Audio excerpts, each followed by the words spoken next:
Hi guys, so today I'm going to show you how to get the central tendency of the scores of the first grading quiz.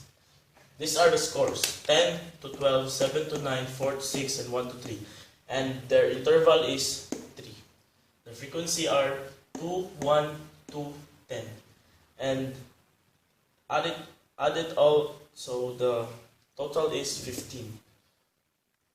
X is just the 10 plus 12 divided by 2 equals 11. Same as here, 8, 5, and 2.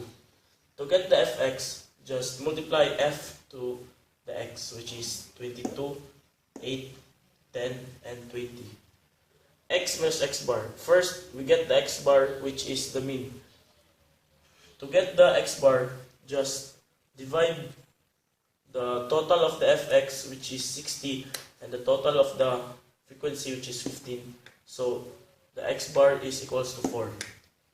Then subtract 11 to 4, 7, 8 to 4, 4, 5 to 4, 1, and 2 to 4 is negative 2.